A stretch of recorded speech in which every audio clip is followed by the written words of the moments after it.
Okay, so welcome everybody. It's my pleasure to introduce Professor Danilyn Rutherford, who visits us from the Anthropology Department at UC Santa Cruz, the University of California at Santa Cruz, where she is the chair of the department. Previously, she was at the University of Chicago, where she was recruited to Santa Cruz, which testifies to the power of public universities. So she's received many prestigious awards and accolades, including membership to the Institute for Advanced Study at Princeton. So that's where she would be rubbing elbows with people like Joan Scott and Didier Fasson, and that happens to be where Albert Einstein ended his career, and where Clifford Geertz too, right? So, and she's also served as president for the Society for Cultural Anthropology. When Danilyn has been asked to reflect upon her career trajectory, she said, quote, "Although I have focused on questions of power and culture, my work is characterized less by a theme than a method. I've looked for the very big in the very small. 10-year-old Papuan children named MacArthur after the famous American general, a crossed-out line in a report describing how a colonial officer used local warfare tactics, quote, with much success, end quote. The voiceover in a nationalist documentary saying, they, at a moment when one might expect to hear we. As for me, I'm really inspired by Danilyn Rutherford's contributions. Firstly, it's her attention to the everyday, mundane details of life elsewhere, far away from the US, that speak to greater global issues such as political sovereignty or legacies of colonialism. And secondly, it's Danilyn's playfulness with her writing. My personal favorite essay of hers that I think would speak to the interests of scholars of women, gender, and sexuality studies is her essay that appears in Cultural Anthropology on, quote, kinky empiricism, which takes on the writing of David Hume, a Scottish philosopher from the 1700s, to think through what it is to do ethical methods, but always turning back to itself to reflect on conditions of possibility, and by working through conditions of ethical obligation. So kinky in a couple of different ways.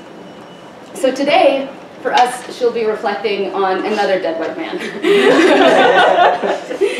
So this dead white man is Claude Lévi-Strauss, who is extremely influential in the 1970s. Like, working in the 70s, you couldn't turn around without having structuralism in your face. So in fact, it's so pervasive that it's an essential part of understanding feminist studies, that we can't understand Gail Rubin's essay, Traffic of Women, Notes on the Political Economy of Sex, without having to engage Claude Lévi-Strauss. So, you know, honestly, there's no one else in the world with whom I'd rather read Lévi-Strauss with than with Danilyn Rutherford. So, thank you for coming, and please help me welcome Danilyn to the stage.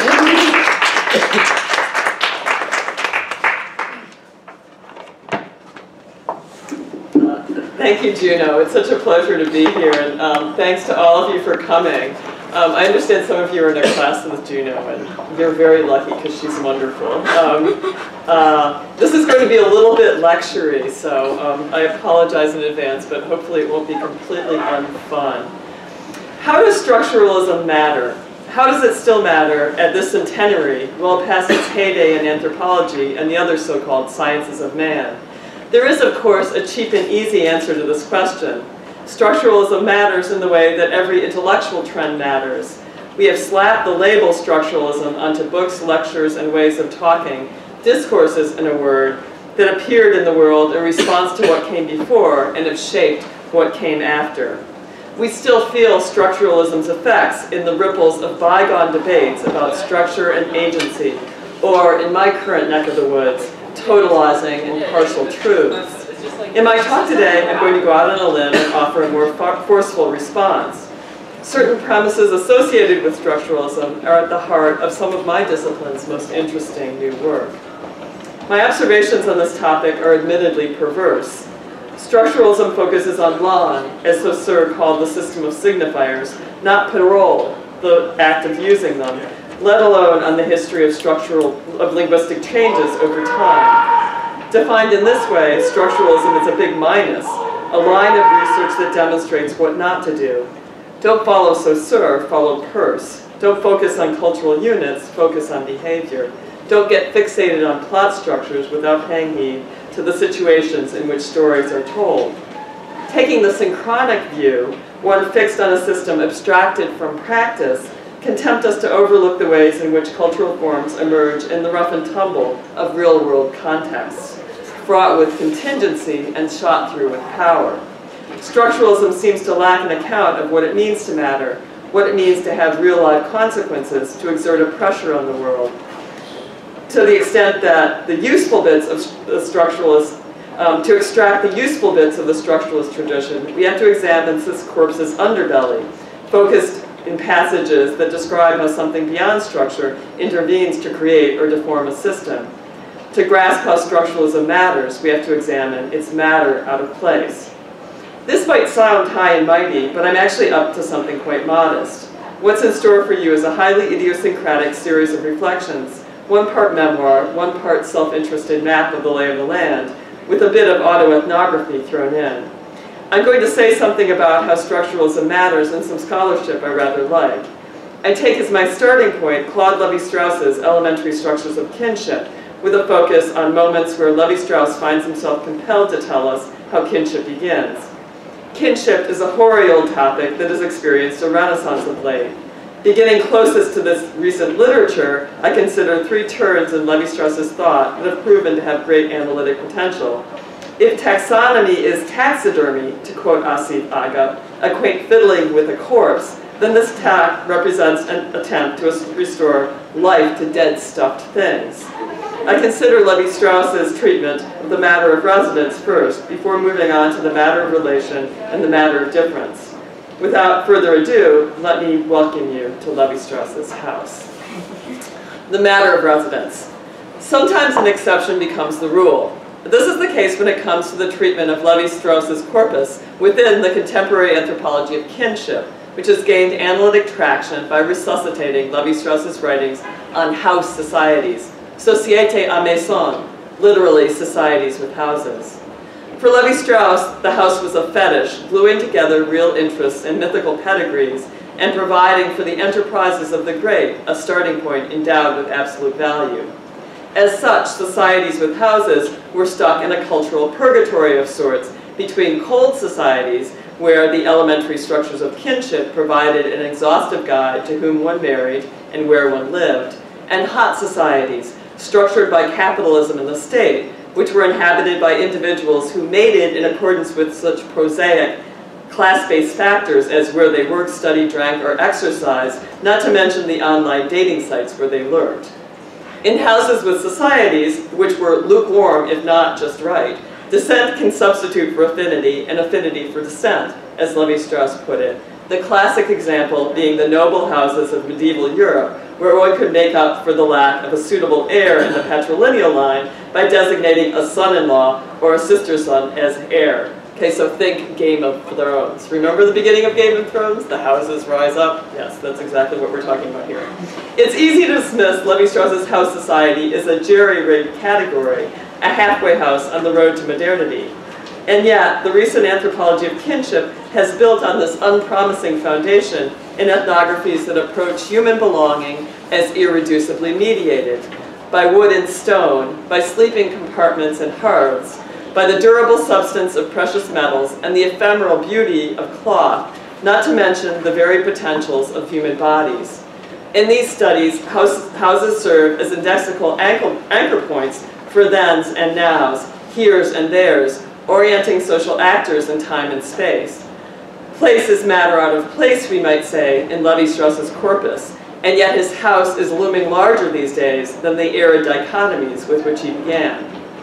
I have to confess, I initially found Levi-Strauss's brief discussion of the house troubling. This was not the Levi-Strauss I came to know in graduate school, and in a twisted way to love, despite his sexism, despite his evolutionism, despite his omission of so much I cared about. I came to that Levi-Strauss by way of Jim Siegel, who during my first year of graduate school at Cornell, circa 1989, introduced me to anthropology. My exposure to the discipline up to that time was limited to Clifford Geertz's The Religion of Java, which I read on Java. It took me 2 full years to realize that there were journals in the field. My economist brother asked me about the major ones. We aren't that kind of operation, I replied. The first class I took with Jim was political anthropology, whose prerequisite was reading knowledge of Melee. The second was his standard workhorse, Myth, Ritual, and Sign. In that class we read Victor Turner, then Hegel, then Fraser, then Mauss, then Saussure, then Benveniste, then Lévi-Strauss, before ending with Bataille and a mess of Derrida. Hegel tells us that there is something outside of language and that he knows what it is, Jim explained. Derrida tells us that there is something outside of language and we can't say what it is, Jim went on. Lévi-Strauss followed Saussure in insisting there is nothing outside of language. At some misty moment in human prehistory, the whole world began to signify. The healer we read about in the effectiveness of symbols harked back to this moment by deploying floating signifiers, signs that embodied the power of signification, providing a surfeit of meaning for a sufferer who had none. I didn't read the elementary structures of kinship until 1991 when I was taking a seminar at NYU with Fred Myers and Annette Weiner, and bumping up against how little I actually knew about anthropology. Fred and Annette referred to the elementary structures in class, with Annette spitting in rage as she did so. This was at the peak of Annette's attack on the norm of reciprocity. She wasn't feeling gracious. Thinking this might be important, I got myself a copy and read it from cover to cover. I looked at the diagrams and traced the pathways of repeated marriages between mothers, brothers, daughters, and fathers, sisters, sons.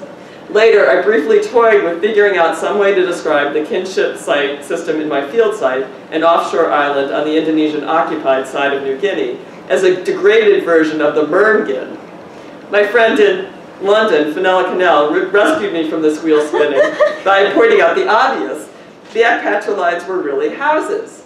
Belonging was based on residence as much as birth, as is the case throughout Southeast Asia, Oceania, and much of the world. The most elaborated dwellings in Indonesia house patrilineal kin groups that practice mothers, brothers, daughters marriage, what Levi-Strauss called generalized exchange with long cycles. See, I did read the book. Hence distinguishing it from restricted exchange, or the short cycle version of generalized exchange. A 3-way contrast set naturally. Circulating connubium, Dutch structuralists called it, somewhat more colorfully. Nothing jerry-rigged here. Levi-Strauss was right about the house, but was wrong about its function as a mechanism for the evolution of society. The house is quite simply where kinship lives. Of course, as anyone who has tried to teach the elementary structures of kinship to undergraduates can attest, this makes sense. At UCSC, a common sticking point is the diagram that uses pluses and minuses to trace the credits and debts created by marriages within 2 allied descent groups over several generations.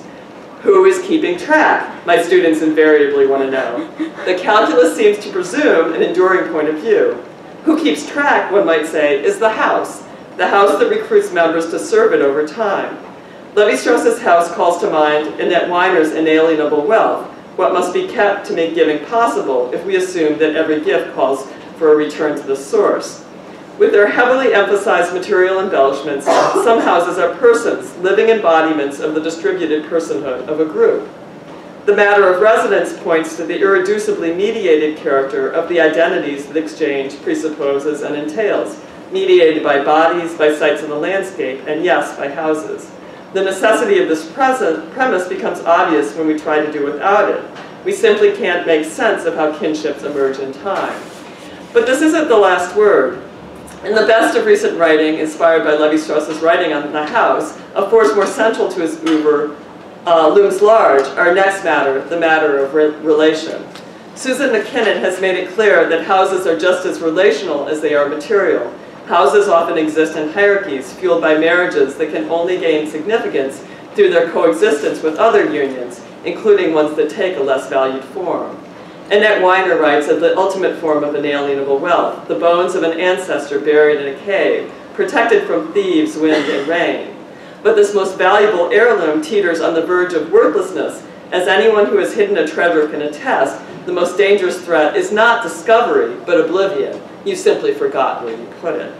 A treasure is worth nothing if no one knows it exists. Inalienable wealth requires recognition, a trading of gazes as well as things. The matter of resonance points to the fact that kinship requires bodies. The matter of relation points to the fact that bodies must be conjured to be real. The matter of relation. There is nothing outside of language. In Levi-Strauss's writings on kinship, it's not clear that this is always the case. Consider the opening of Elementary Structures of Kinship, where Levi-Strauss explains the origins of the incest taboo by throwing a series of solutions at the problem. Avoiding incest was adaptive for the species, not because it helped people avoid producing monsters, rather it helped them survive. Nature generously provided a slot for culture in the intersection between two facts of life. The fact that human ancestry is determined while human couplings are contingent. Humans can, in principle, mate any partner without waiting until someone goes into heat. The notch provided by sexual intercourse opens the space of rules for Levi-Strauss, rules that demand the existence of relationships among groups. Nature militates for such relationships, given the uncertain nature of her bounty. Food is perishable, much more perishable than the memory of someone given a few of your extra berries in hopes that she would reciprocate in turn. Relationality is adaptive for Levi-Strauss. It promotes survival. Relationality is also individuating. It creates ordered differences among the groups or individuals who stand as parties to an exchange. In other words, the relation comes first. The relation exerts a force that brings terms into existence. This premise is part of the architecture of contemporary anthropological thinking, thinking about exchange, but also thinking about performance, and all those other processes through which identities get made. It is a key premise of the work of Marilyn Strathern, whose thinking Alfred Gell diagrammed with great skill. It's like this, Gell told his readers. You get a letter from the Red Cross. It starts, "Dear friend, you are compelled, if in a receptive frame of mind, to send in $10.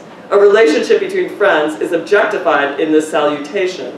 The same holds in what Gell calls Strathern's System M, a thought experimental world named after both Maryland and Melanesia, where relationships between spouses are objectified in pigs, when presented in a context that leads the recipients to view them as evidence of a human couple's division of labor, rather than a porcine night of love.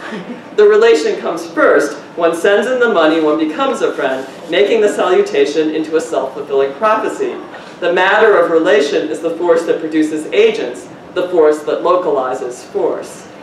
This line of reasoning has not simply made Marilyn Strathern famous. It finds expression in the writings of thinkers who work far from Melanesia. Particularly inspiring is the work of Karen Barad, a theoretical physicist in the feminist studies and philosophy departments at UCSC. During my first month at Santa Cruz, I met a student who announced that he planned to do an ethnography from the perspective of a fish. Barad would probably chide him for not going far enough. An ethnography from the perspective of an electron is something I once heard her propose. Presuming that relations are prior to terms is not simply good anthropological practice. For Barad, it's key to understanding how the universe works.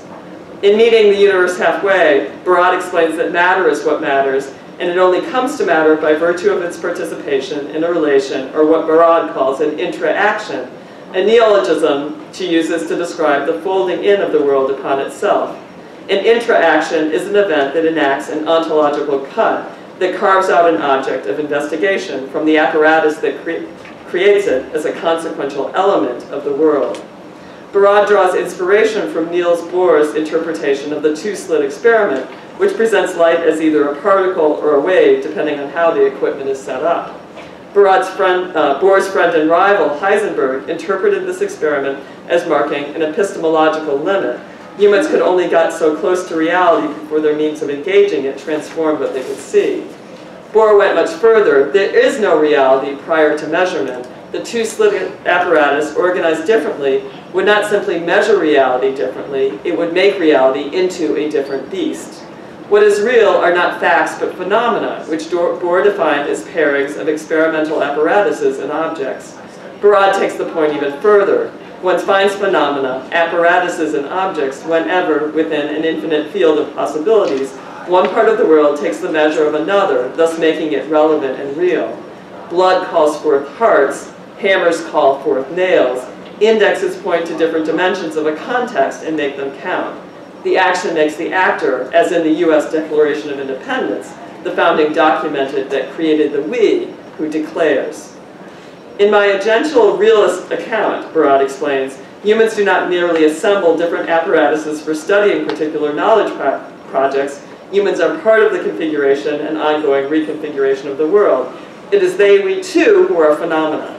One arena in which Barad lays out the implications and potential of this approach has to do with the difference that Lévi-Strauss took for granted, that between women and men. Barad begins with the piezoelectric crystal, which plays a key role in ultrasound technology, exploring how it acts as either a transmitter or a receiver, depending on whether it is in interaction with electricity or sound. Barad builds on this discussion to account for the emergence of a certain kind of ultrasonic entity, one defined by the difference that creates a boy or a girl. Whereas Judith Butler followed Foucault in describing the conjuring of male and female subjects from mute substance, Barad shows that substance itself is performed. The same surfeit of potentials that enables a single thing to function as more than one sign provides the basis for the emergence of different phenomena.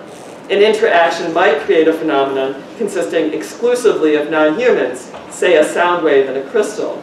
Or it can unfold in the classic scene of interpolation, with a policeman yelling, "Hey you," and creating a subject, or a prisoner looking at a tower and subjecting himself or herself to a hidden gaze.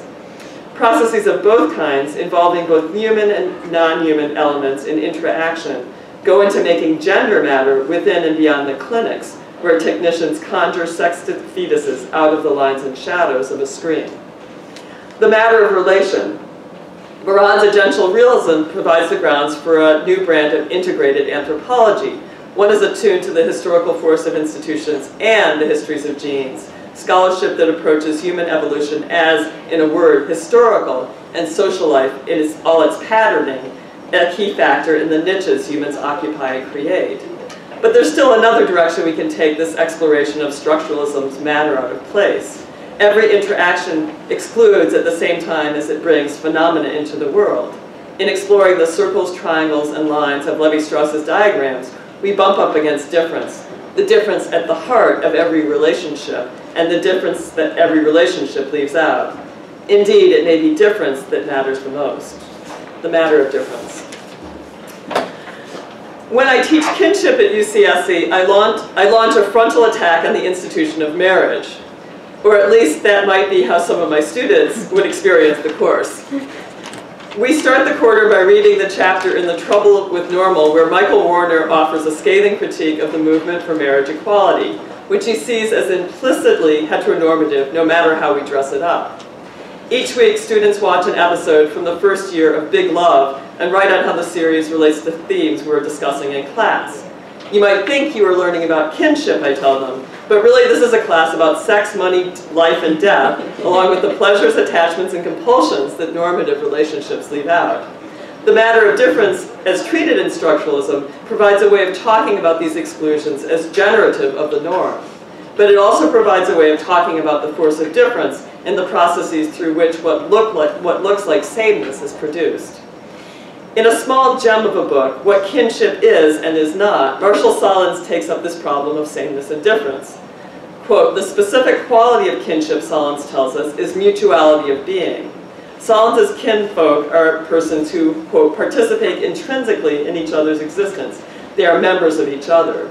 They are not unlike Morris Bloch's kinfolk, people who go in and out of each other's bodies, not simply through things they do with their appendages, but through the ways they enter into each other's thoughts and desires. Sahlins' starting point is similar to Barad's, relations, not terms. Rituals and other practices call forth consanguines by opposing them to affines. Okay, those are people who are related by blood versus people related by marriage, right? Okay. Who may or may not participate in the existence of enemies or even prey. This mutuality for Sahlins is grounded in a more pervasive species of sameness, the identification with the other that is a precondition for every exchange of perspectives, words, and gifts. What it is not is grounded in biology, which provides only a small subset of the materials available to serve as a semiotic basis of kinship. People arrive at mutuality by multiple routes. Sahlins covers much of the same ground as Lévi-Strauss does in the early chapters of Elementary Structures of Kinship. Yet Lévi-Strauss's emphasis differs in subtle yet important ways. Drawing on the child psychology of his day, Levi-Strauss writes of young children's tendency to see other children as rivals. Unmediated symbolically, their sameness leads to hostility. Think evil twins. The rule of reciprocity imposed by culture integrates the opposition between self and other. Gift exchange brings security by way of a different kind of sameness, the sameness expressed as mutual love. Even more striking is Levi-Strauss's discussion of how this dynamic operates in lower-priced restaurants where strangers dine together at group tables. Each diner receives an identical carafe of wine, and the custom is to serve one's neighbor with the expectation that the neighbor will reciprocate in kind, thus dispelling the potential for the trifling disagreements that the meeting might provoke, as Levi-Strauss says. Okay. These diners, quote, feel both alone and together, compelled to the usual reserve between strangers, while their respective spatial positions and their relationships to the objects and utensils of the meal suggest, and to a certain extent call for, intimacy. This gift of wine substitutes a social relationship for spatial juxtaposition. In this way, a whole range of trivial social ties are established by a series of alternating oscillations in which offering gives one a right and receiving makes one obligated, and always beyond that which has been given or accepted. These examples are culturally specific. Dining with unclassified others, Lévi-Strauss notes, is particularly disconcerting to the status-conscious French. It's only Euro-Americans, as Solons might add, who define the social persons who come to stand as opposites as ending at the surface of their skin. And yet, in revealing difference as the force that fuels reciprocity and gives rise to structure, these passages reveal truths that remain implicit in Solon's treatment of kinship. Difference appears as prior to sameness when we consider the infinite range of things that can serve as the media of mutuality. Tables, utensils, carafes of wine, the small toys children give each other as gifts. What's more, difference appears as the starting point for every interaction. Gifts turn evil twins into partners who resemble one another enough to imagine each other's perspective, but are different enough to have a reason to exchange. How difference matters becomes even more obvious when we consider what kinship looks like for people who are patently non-normative. Above all, those who fall within the category we designated as the disabled, people whose bodies and ways of relating to others are, to use another term, queer. Take Andrew Sullivan's bestseller, Far from the Tree. There is no such thing as reproduction, Sullivan starts out. Quote, when two people decide to have a baby, they engage in an act of production, and the widespread use of the word reproduction for this activity, with its implication that two people are but braiding themselves together, is at best a euphemism to comfort prospective parents before they get in over their heads. In the subconscious fantasies that make conception look so alluring, it is often ourselves that we would like to see live forever, not someone with a personality of his own. Having anticipated the onward march to our selfish genes, many of us are unprepared for children who present unfamiliar needs.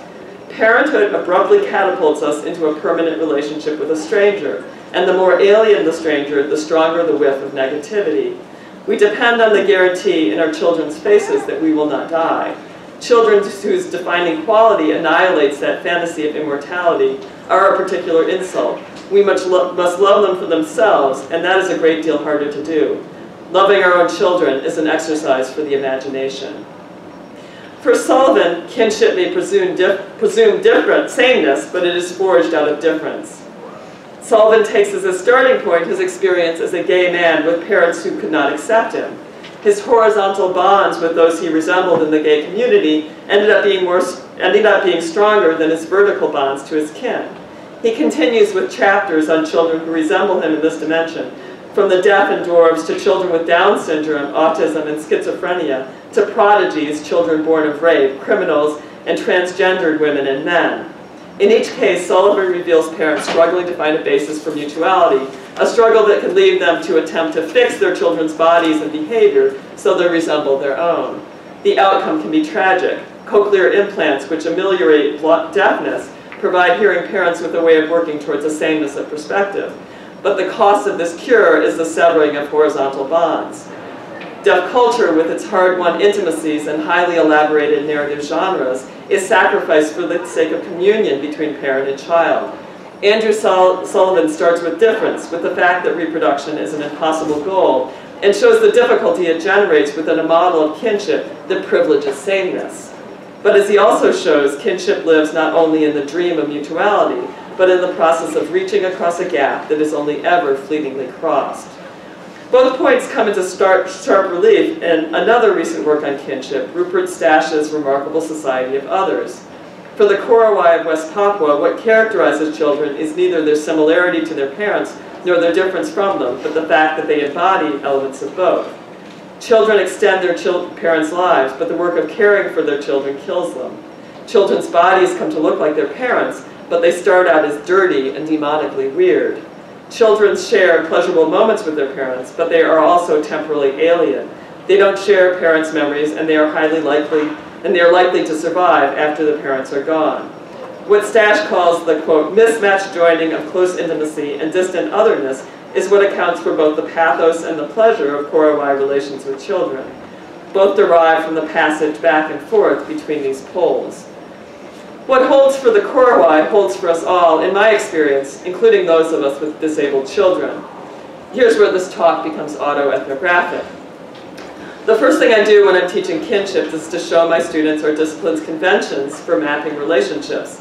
I then set them the task of using these conventions to map their own kin. Fabulous discussions ensue on where to put their father's second ex-wives, brothers, kids, say, or their best friends. I'm not shy about sharing information about myself. I tell my students I'm a widow with a 16-year-old son named Ralph and a 13-year-old daughter named Millie.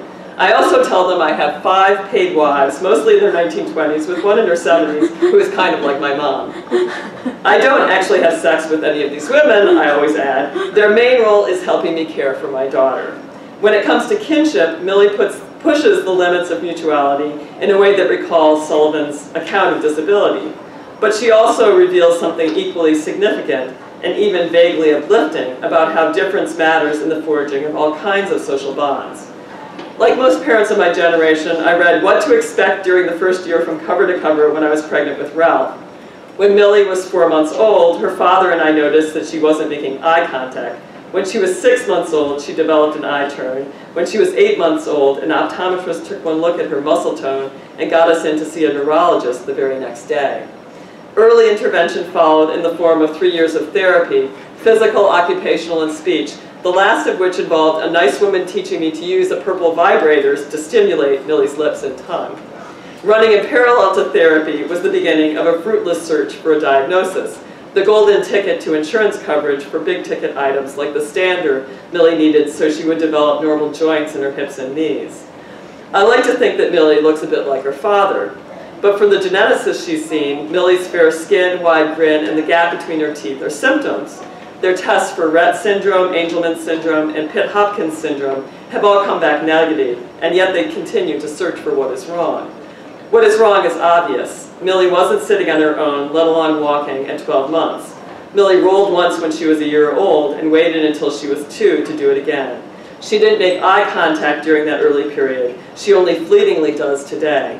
She wasn't imitating other people. She only recently started doing this at 13 and rather erratically.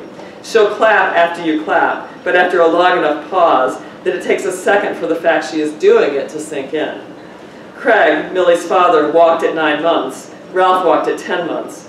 Ralph can deliver a soliloquy at the drop of a hat. Craig could hold forth on any number of topics, ranging from the Battle of Guadalcanal to the best hot dogs in the world. I have dreams in which Millie chimes in during a heated discussion at the dining room table. We look at her in wonder. She sighs and says, "Of course I can talk. You just never asked me what I thought." In real life, I'm pretty much resigned to the fact that sign use of any typical kind is not going to be in the cards. Millie shares a classroom with other severely disabled teenagers, but she's not much like any of them. By Sullivan's measure, she's far from everybody's tree. This is not for lack of trying. Last summer, I ran into a Mennonite family at Niagara Falls, a mother and father traveling with 6 children, including a daughter they'd adopted from Guatemala. The women in prairie skirts and bonnets, the father in a beard, suspenders, and a suit. The couple approached me in Maryland, Millie's 70-year-old caregiver. Millie reminded the couple of their daughter. Their daughter had died a year earlier. They were clearly moved. She had had a rare genetic condition. There were only 4 people with it in the world. Maybe Millie had it as well. She doesn't. I learned by looking up the syndrome on my phone after we got back into the car. I felt a rush of affection for this family, so different from my own, yet united by shared experience. We exchanged addresses and phone numbers. They didn't use email and pledged to stay in touch. Yet while I flirt with communities of affliction like the one this family was grasping for, Millie's real kin group is in fact much more unlikely. For Millie, mutuality is not given in some recognizable commonality. Its emergence involves a leap of faith.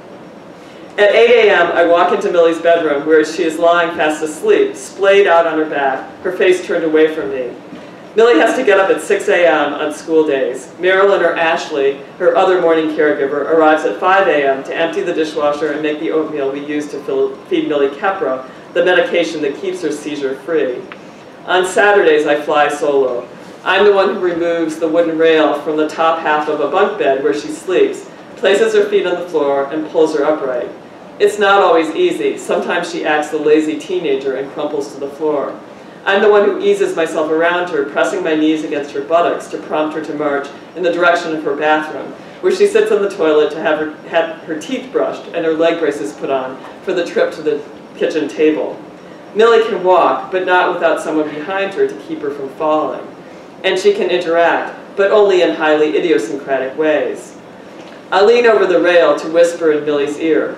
"Good morning, Millie," I say softly. Millie's eyes are still closed, but her lips curl into a gentle smile. When I say it again, she grins. I say it once more in a funny voice, "Good morning!" And she laughs in that mischievous, contagious, slightly wicked cackle she seems to have inherited from her dad. She still hasn't looked at me, but finally she casts a glance in my direction. She meets my eyes for a fleeting, uncomfortable instant. Then she looks away. In addition to poor coordination, no balance, and no ability to get a forkful of food into her mouth, Millie has something the experts call cortical visual impairment. This is a condition that makes it difficult for people to organize their visual field. Millie loves looking at, and often quite perilously playing with, straps, ribbons, belts, headphone wires, and above all, electrical cords. Trips to the doctor or hairdresser fill her with delight and then frustration when she realizes that the equipment is out of bounds. She loves feeling anything stringy and watching it move. She gets off on sitting with the stuffed jellyfish I brought her at the aquarium and shaking it back and forth in front of her face. "Are you happy to see me or my zipper?" I'm tempted to ask her when I walk into the room wearing my favorite fleece vest. My daughter, a maven for the two-dimensional, happy and warped. Happy and warped, but also highly instructive. Millie is an object lesson in the embodied habits that define what we take as normal communication. These consist not simply of speaking with the right accent or using the right words, but comporting oneself properly in space. I pity, but also appreciate, the well-meaning strangers who approach Millie in airports. I admire their bravery. Difference is disconcerting. They lean over and get in Millie's face. "Hello, what's your name?" they say. Millie looks away, putting on her best lights-out, nobody-home look. Sometimes when the person walks away, Millie bursts into a grin, reaching out to gently fondle the tag on their suitcase as it rolls by. These strangers are unwittingly acting in accordance with what speech therapists call the least dangerous assumption, which calls on those who deal with the disabled to assume an intention behind any vaguely semiotic-seeming action and to assume comprehension. Given that language comes to us from the other for all of us, this is the safest and most productive way to act. Those of us who live with Millie on a daily basis go through routines that approximate normal interactions.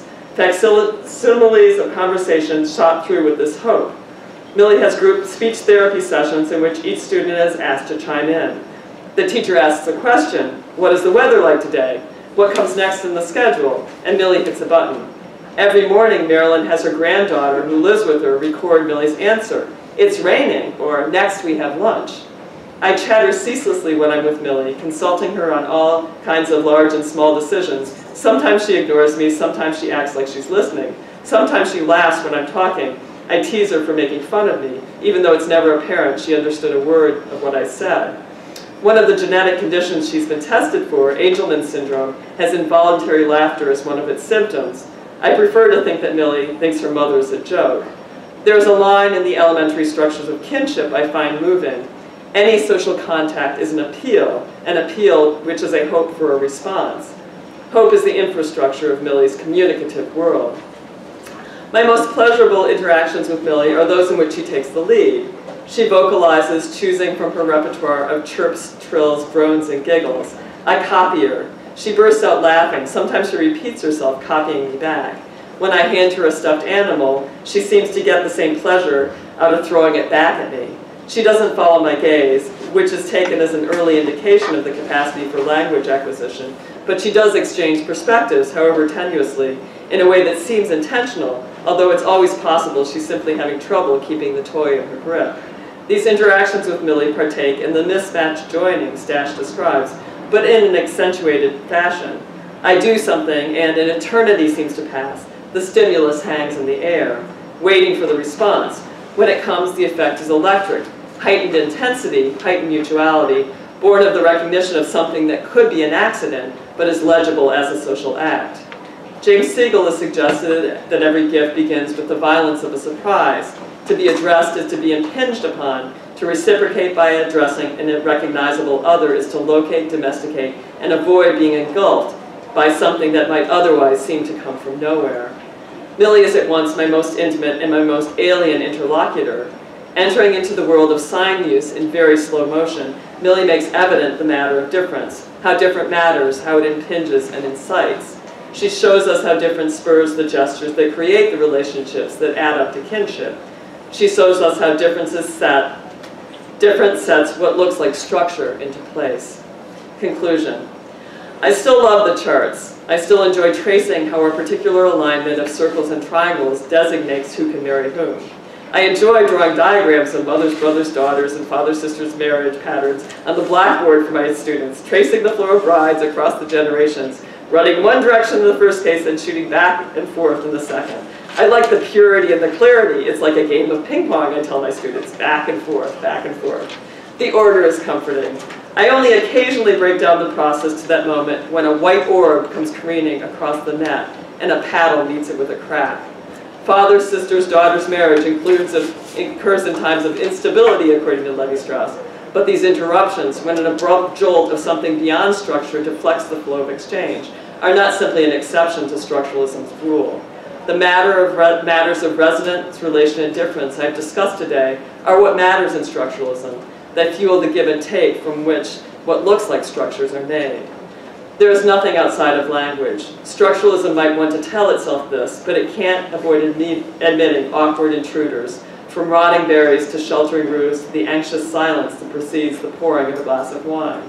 These awkward intruders can lead us into a way of thinking about reality as both material and relational. Material because relational through and through. Cultural anthropology needs to be willing to accept some strange bedfellows to make structuralism seeming minuses into pluses. Bedfellows in biological anthropology, but also psychology and cognitive science. Bedfellows in geology, ecology, and physics. Bedfellows who can help us better grasp how all the ways that human are, as Barad puts it, part of the ongoing configuration and reconfiguration of the world. Structuralism matters to the degree that it makes these matters plain.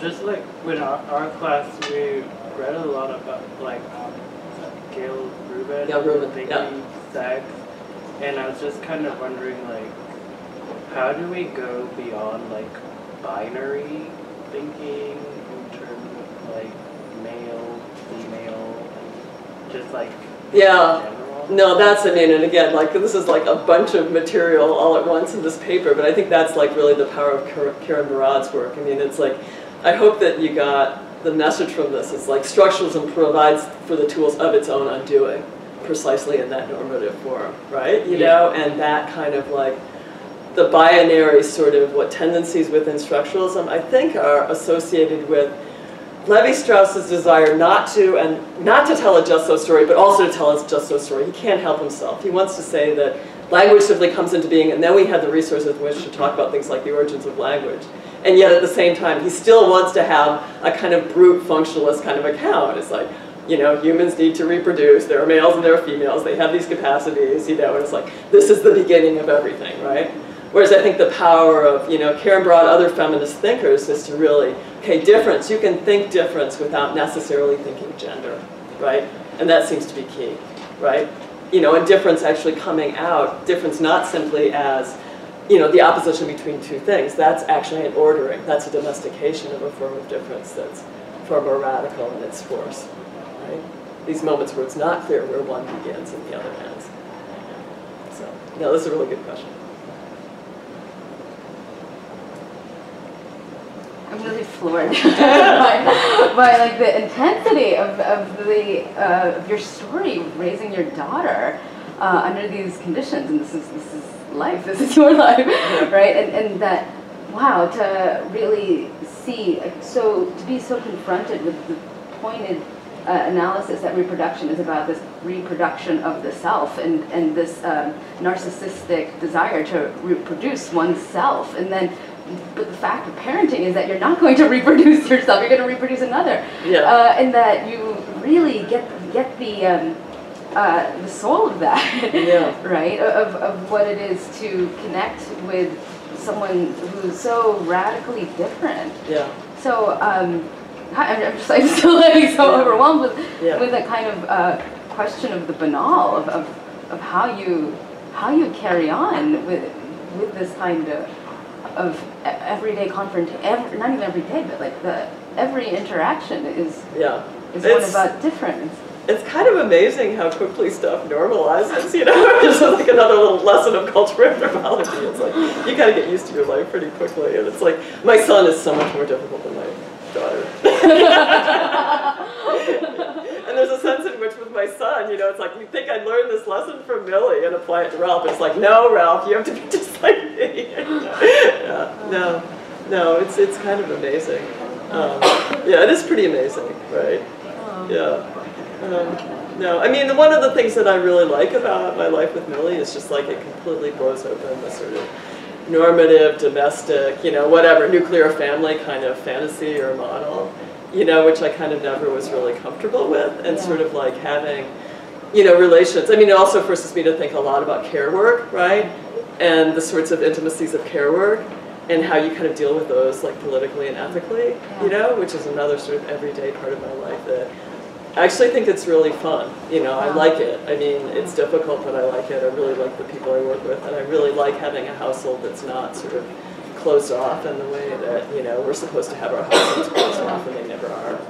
So it makes me think about this question of the way queerness appears throughout the way that you write, too, that queerness isn't an identity, but a form of relationality, of the unexpected. No, that's more of no, that's a really interesting point, because it's like when I try to think about things that have sort of held steady across the different projects I've done, which have all been pretty different. You know, it's like that idea of the forum, which is actually the theme of my first book, the idea of like the shock, right? You know, something that's actually not immediately recuperable or classifiable, right? And how that then has a force that can be a social force. That's sort of been there all along. And with Millie, it's just like totally kind of front and center, you know, basically all the time. Thank you. It's so nice to see you. And I can't wait to talk to you about big love and your own sister wives. But I want to ask a question about in the autoethnographic section of the talk. There were these occasions where you sort of admitted that you might be projecting onto Millie reciprocity, right? Yeah. And even causality, right? Like, you know, that you engage in an action, and there's a duration, and then there's another action, but whether or not that's a response is epistemologically sort of up for grabs, right? I was thinking, I was trying to sort of fold that back into the other parts of the talk, and the sort of problem or the question of relationality and mutuality. I mean, from one point of view, I'm thinking, say, Freud, there is no difference, there's only primary narcissism, right? So that anything that looks like difference is just the projection of narcissism onto the other, right? Yeah. Your position seems to be that, and Barad's, there's only difference, right? But that it seems to me there's a possibility of linking those two. If you think about, I don't know, someone like Cavell, for whom like even difference entails a projection onto the other, because there's always this epistemological uncertainty about whether or not you know what the other is thinking or meaning or doing, right? Yeah. No, that's absolutely right. So I guess my skeptical side makes me wonder, well, when you're sort of caught in this pathos of imagining that you might be projecting onto Millie mutuality, responsiveness, reciprocity, right? Doesn't that sort of just conceal the possibility that we're always projecting onto others response, reciprocity, mutuality, and maybe it might not be there even in the most normative situation? Actually, 2 points. It seems like there are 2 questions here, and I mean the difference thing.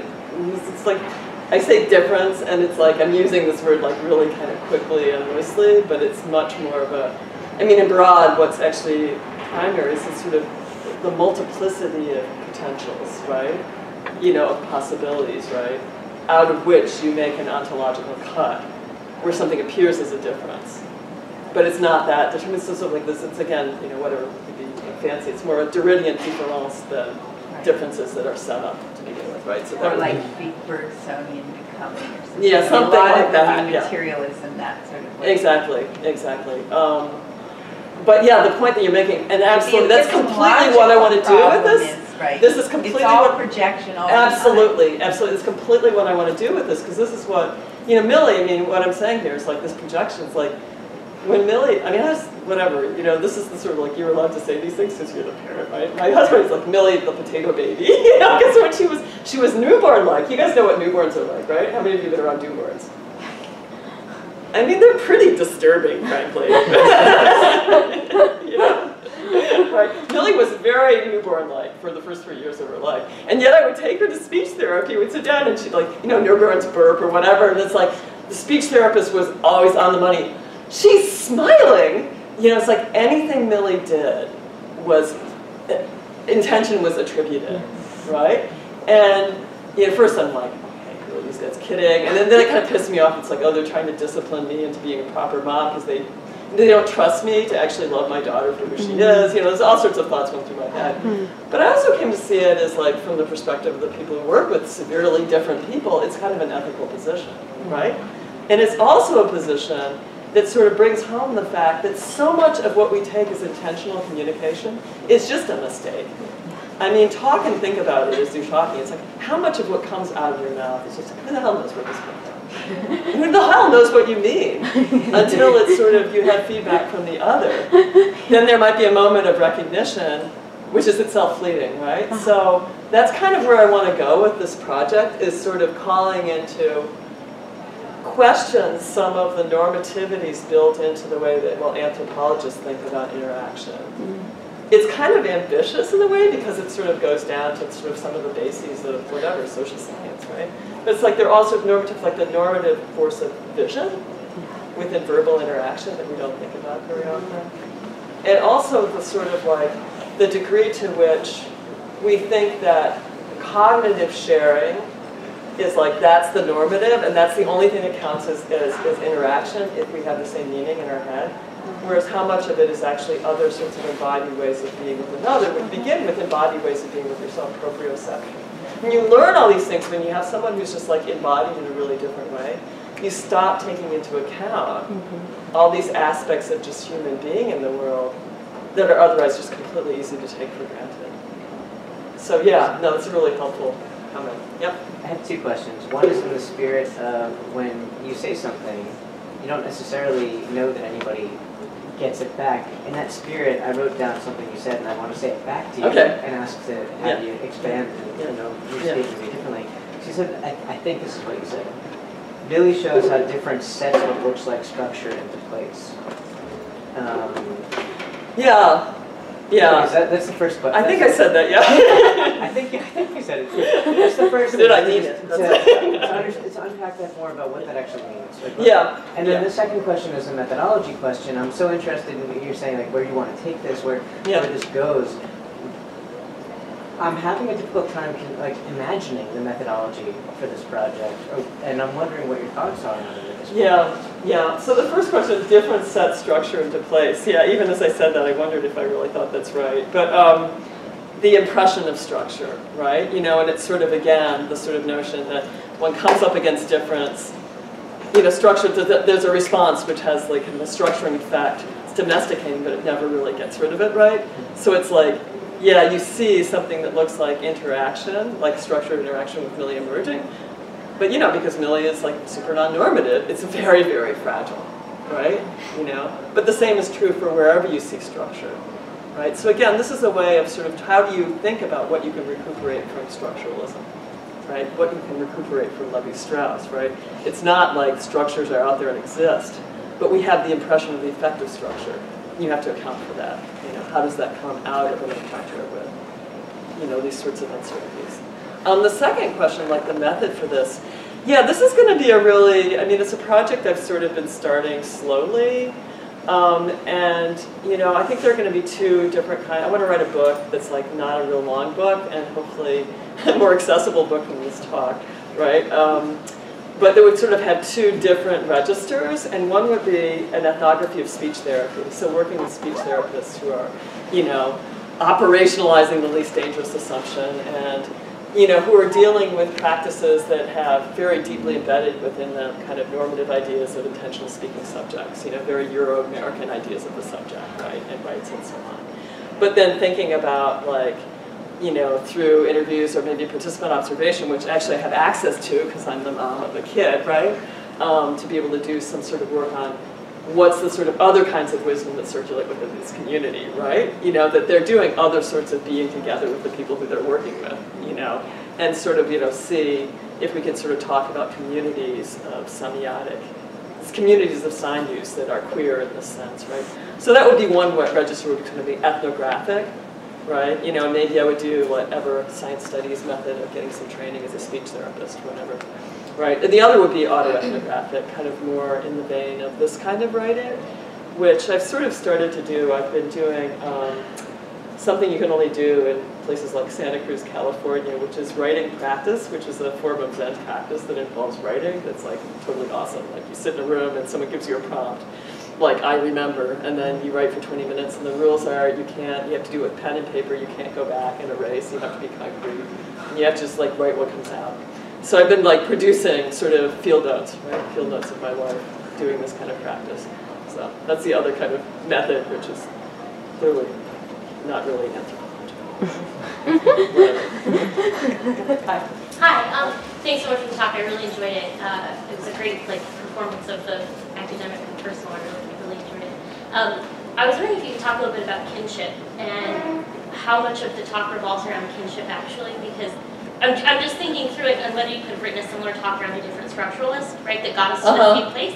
So I just wanted to hear from you, like, what's special for you about kinship? Not like, you know, what's great about families versus non-families. I think we're past that. But like in this thought experiment, like why does this revolve around kinship, or does it have to? Well, I think actually it kind of does have to revolve around kinship, because it seems like kinship is the place where structuralism meets the embodied and the material in this really forceful way. You know, that you can like take a lot of notes, talk to people in Aboriginal Australia and take notes on their complicated marriage classes and all that stuff, and step away and kind of turn it into a mathematical operation. But the question, you know, this is about what? You know, matings and human reproduction. You know, the assumptions underlying what's going on are always there. So it's going to open itself up, even within, if it's not within the kind of structuralist analysis, within the scholarship that follows. You look back at this setting as an anthropologist and you bump up against kind of issues of materiality, issues of embodiment, and also issues of ethics, right? You know, I mean, kinship is whatever, it's like a super old-fashioned topic, but when you start talking about it and thinking about its exclusions, it's like, what do you owe to kin, what do you owe to not kin, right? How do you think about human beings in relationship to one another in the world? When do you go to animals? Like all of these questions come up as soon as you start thinking about kinship. So I think in a sense it kind of has to be about kinship. Although I haven't thought about that question. I mean, maybe. I'm still working on it. Yeah, I'm still working on it. Yeah. No, thanks. Sorry, you had a question again? Yeah, I was wondering if you could kind of, because I kind of wrote it down like when you were talking about the marriage equality movement and like in relation to like normativity, I guess. Oh, this like, is Michael kind of Warner's argument. Yeah, in his book, The Trouble with Normal, and he criticizes the movement for marriage equality because of who it leaves out, which is basically the non-married, that you're still sort of privileging the couple form, the monogamous couple form, right? You know, as the site of all sorts of privileges under the state. You know, are you able to go in and see someone in their, like, whatever, their hospital room to, can you, you know, whatever, claim them as dependents on your income tax, et cetera, all the ways in which normativity has these material effects for people who don't count as the norm. And critiques of sort of whatever, some discourses that have emerged within the gay community, you know, that have this really sort of horrific kind of civilizational way of talking about other kinds of intimacies, right? So, you know, he's like, why not, you know, have a world in which you can acknowledge intimacies among groups of people, you know, who are friends or lovers or whatever. It's like, why do we limit our privileges? Whatever? Or strangers. Or strangers. Really interesting. Or ants, right? You know, like what is it about, you know? So that's actually kind of what he's doing in that, you know, which is always a really effective way to begin a kinship course.